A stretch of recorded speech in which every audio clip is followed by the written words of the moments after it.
Vamos nessa. Então, agora continuando o tema das isenções, vamos falar sobre as isenções onerosas e as isenções simples.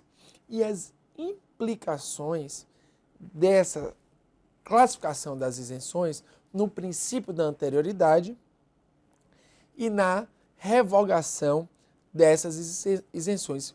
Se é possível se revogar uma isenção onerosa, é possível revogar uma isenção simples e vamos resolver temas a respeito do assunto, tratando desse específico tema na jurisprudência do Supremo Tribunal Federal.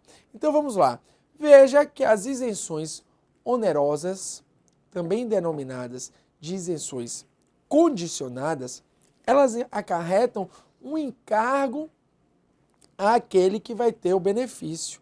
Isto é, para obter o benefício, aquele que o obtém, há um custo para isso.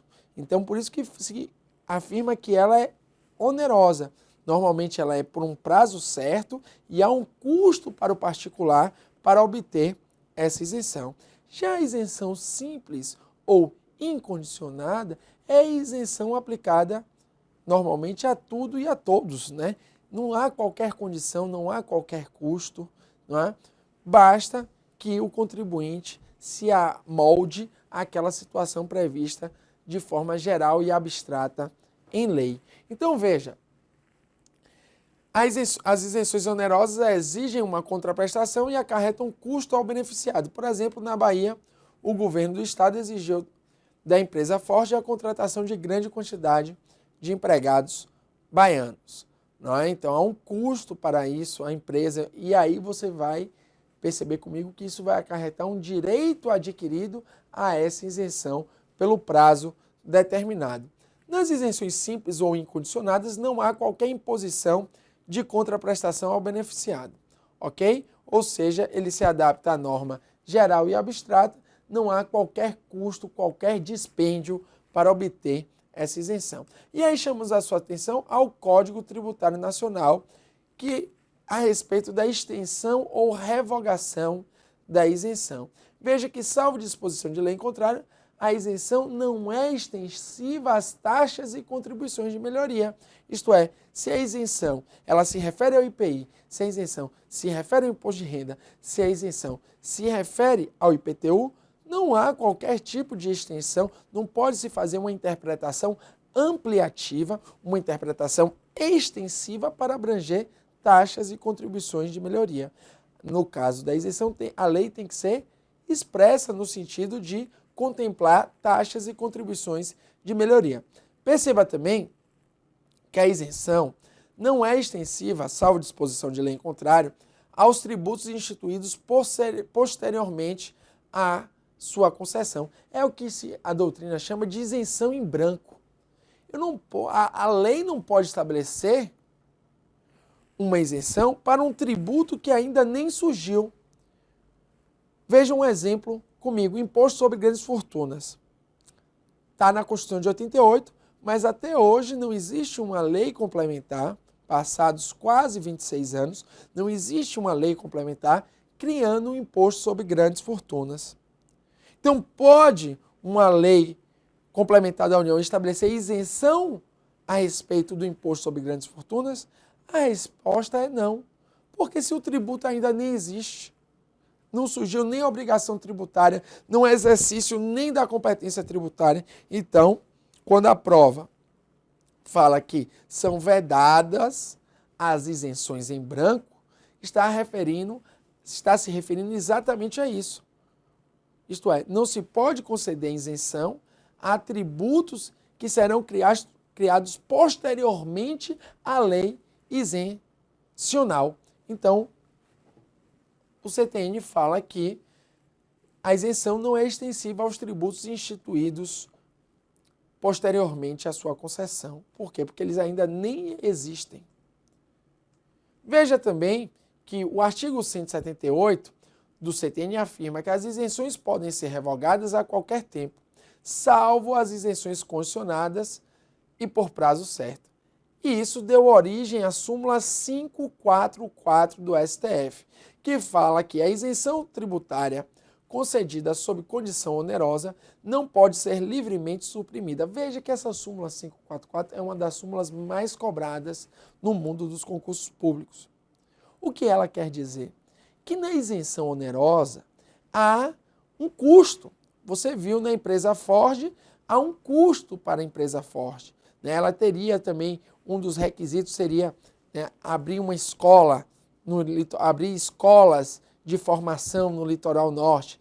Então veja, há um custo, ela é onerosa, ela é custosa. Então quando o Supremo diz que a isenção onerosa ou condicionada não pode ser livremente suprimida, ele afirma que durante aquele prazo determinado, aquela isenção vai gerar um direito adquirido ao sujeito passivo, ok? Então, gera um direito adquirido. Então, com base na súmula 544, a jurisprudência do STF, podemos simplificar no seguinte posicionamento a questão da revogação das isenções, tanto onerosas como não onerosas. Veja, caso seja revogada e se trate de isenção incondicional, não há que se observar a anterioridade, conforme entendimento ainda predominante no STF, estabelecendo que, revogada a isenção, o tributo torna-se imediatamente exigível.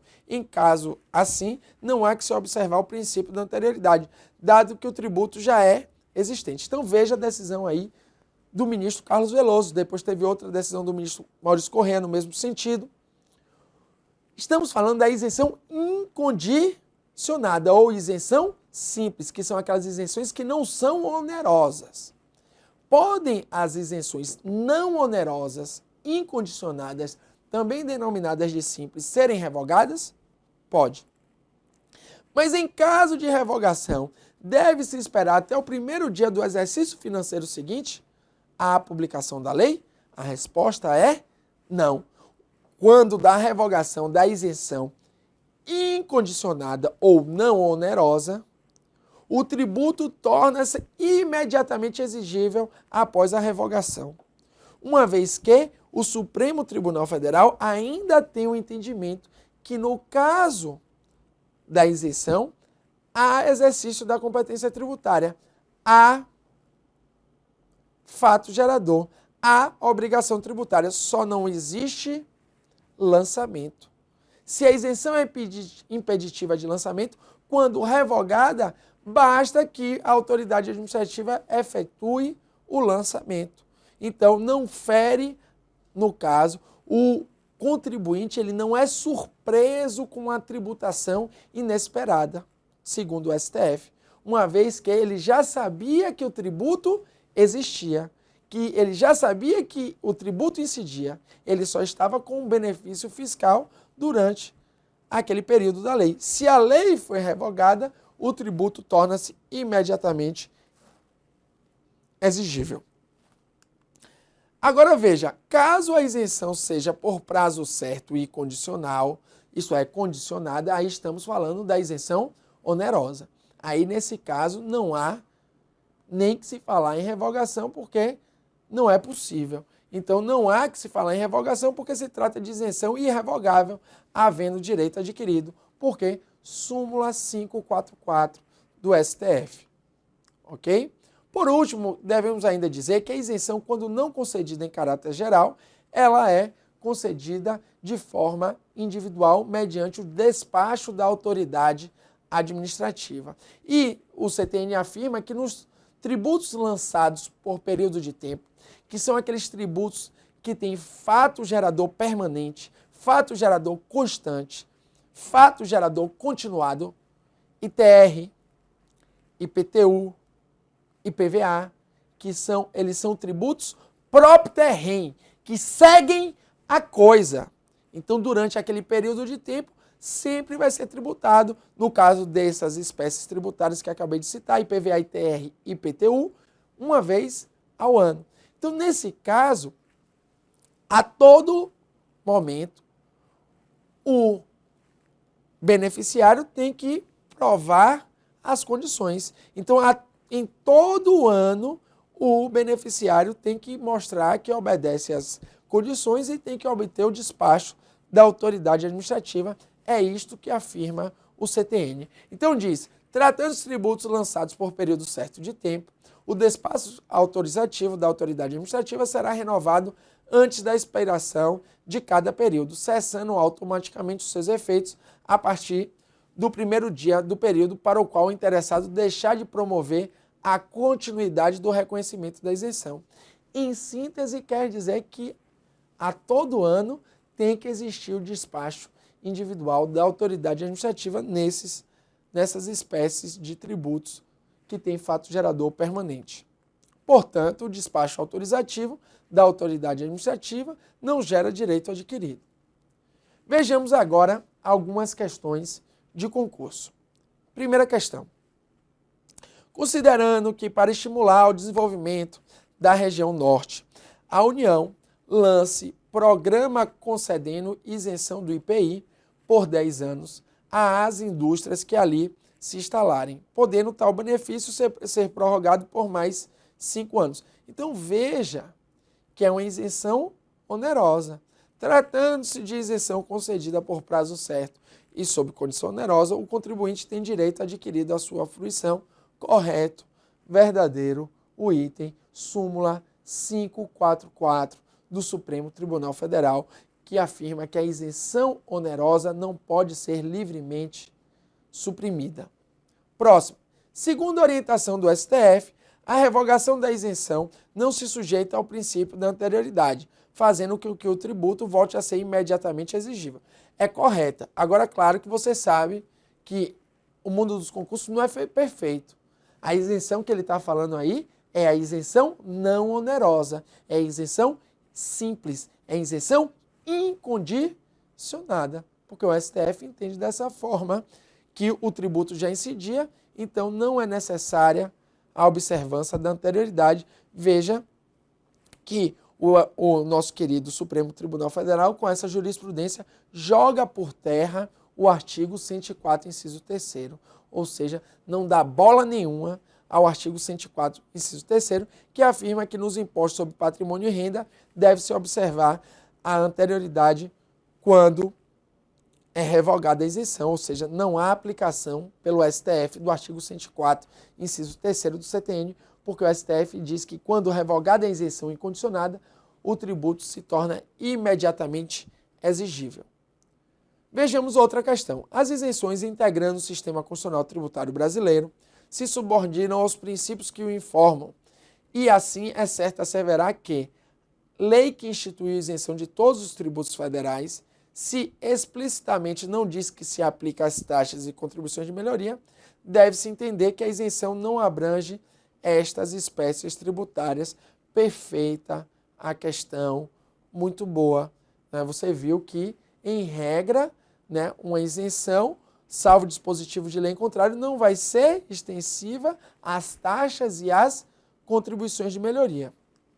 Perceba, meus amigos, que como as isenções elas não podem ter essa interpretação ampliativa extensiva, o judiciário não pode atuar como legislador positivo, não é possível que, se a lei concede isenção ao IPI, que no caso venha um intérprete e estenda essa isenção a taxas e contribuições de melhoria. Um forte abraço.